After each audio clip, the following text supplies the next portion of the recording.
Yep. Alright, right front fender. Left one's done, right one's going. I don't anticipate a whole lot of work on this one except for the nose, but I already knew that. And I found a use for underwear and socks that gave up the ghost. I've been saving these things since, well, I've had underwear and socks since college, and they're finally just going to hell, so I'm using them as a water gap. Where's my water bottle? Now that I think of it, there it is. So most of that ends up as, a puddle on the floor, and I mop it up with my mop over there and put it outside, or let it dry out, and then I pick up the the dust. But let me show you. Here's a great example of why I like to wet sand. That's my fire extinguisher. Look at that. So all that collects. That's within 2 weeks worth, maybe 3 weeks worth of dust. I clean my workbench up as often as I can, and it puts a lot of dust if I obviously into the air. So wet sanding prevents a lot of that from going airborne and sticking up in places. Prior to me painting this thing in the same garage, I'm going to wipe down a lot of these surfaces. I'll borrow a leaf blower or something, open both garage doors, and just hammer out all the dust that I can.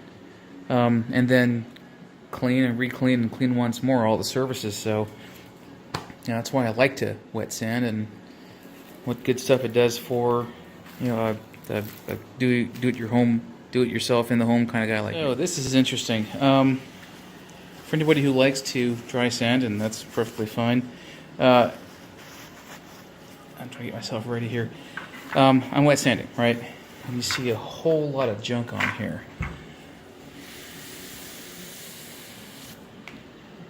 That ends up on the floor, or on the air, or in other bits of your restoration. And this is one of the primary reasons why I like wet sanding. Lack of a mess, or less of a mess anyway. That, and it doesn't gum up my sandpaper. I can use that right there, that little piece there, on most of this entire thing, and it doesn't get gummed up. Well, like I say, it does make mud, and I'd rather have mud than junk in the air and shit that I'm breathing. And yeah, I mean, look at all my stuff here. We've got dust. That's good stuff, by the way. Dust. All of this comes from sanding, so I don't own a paint booth. I own a garage, and that's why wet sanding is such a precious thing for me. Yep. Louie. And that's done. So I've got probably 2.5 hours into this one.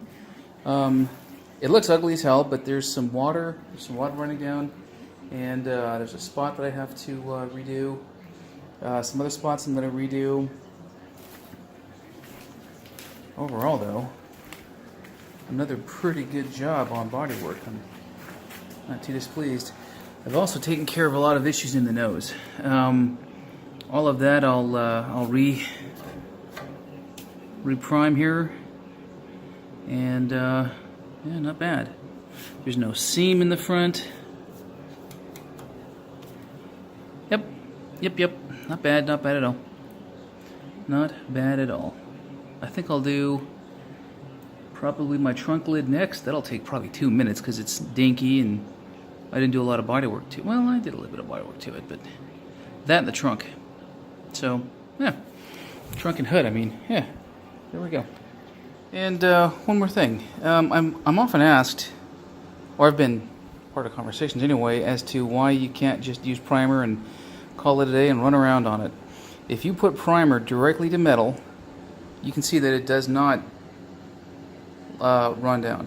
That's a wet spot there on the bottom. That's not a unsanded spot. And you can see where the water ran down here, and it stays there. Primer does not repel water very well. Epoxy primer is very good at that. but it breaks down with UV light and turns powdery, so it doesn't last. That's why it's important that you don't run around with just a primered piece or hood or car door or whatever, because eventually the rust will come through. You can kind of see how this is going pretty quickly, drying up pretty quickly, but again, when I first took this down to bare metal, I immediately sprayed it with epoxy primer, which was a sealant and all kinds of other good stuff, and then I did body work on top of that. So that's another reason why I don't care about or don't worry about wet sanding. So I thought I'd just kind of show that to you. You know, I'm almost tempted to not do any sanding on the back. Maybe in a few spots where it might need it. A couple hours later, it's probably 5 o'clock here, and I mean, I don't want to sound too awfully awesome, but I am so awesome that I don't, at painting the back of this anyway, that I may not need to do a whole lot to it, honestly. A little bit of a nib there, that's easy to get down, that's easy to get down. Yeah, I'll do a little bit of sanding on the back of this and then concentrate most of my time on the front. And even that, I don't think it's going to be necessary because it's in really good shape. Yeah, I mean, not bad at all. Guess we'll see. This is done. Took me all of 10 minutes. Yeah, I'm kind of surprised by that. Not displeased, but I had a little bit of work on the edge to do. A couple of small low spots, but took care of those really quickly. This is the trunk lid, and I am tickled freaking pink at how quickly this went and how easily it went.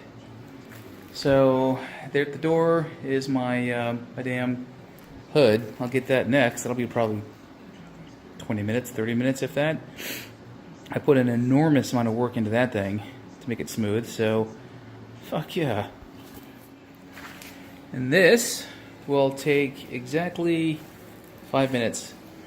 I have a nib there. I had a nib there.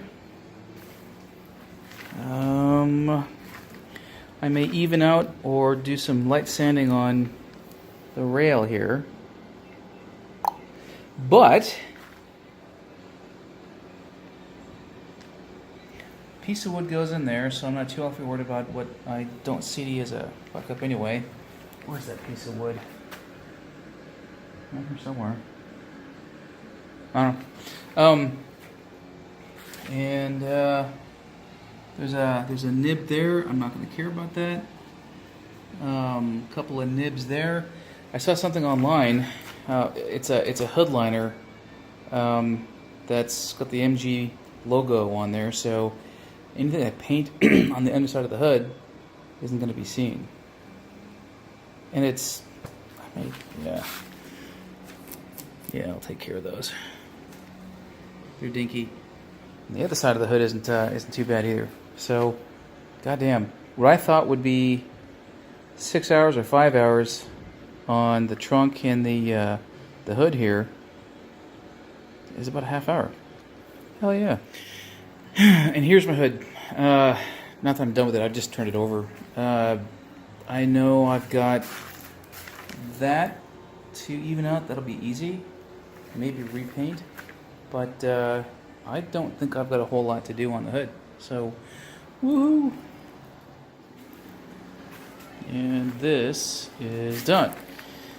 I do, in fact, have a little bit of work in there to do. I took a razor blade and tried digging that out. So that crack there does not denote loose paint other areas.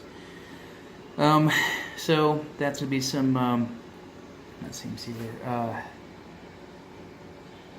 Oh hell, just a little tiny bit of Bondo. I forgot the dang name of it. I've got that stuff in spades too, as well as there. So I will I'll take care of that, and then I'm gonna wrap it up for the night. I'm tired.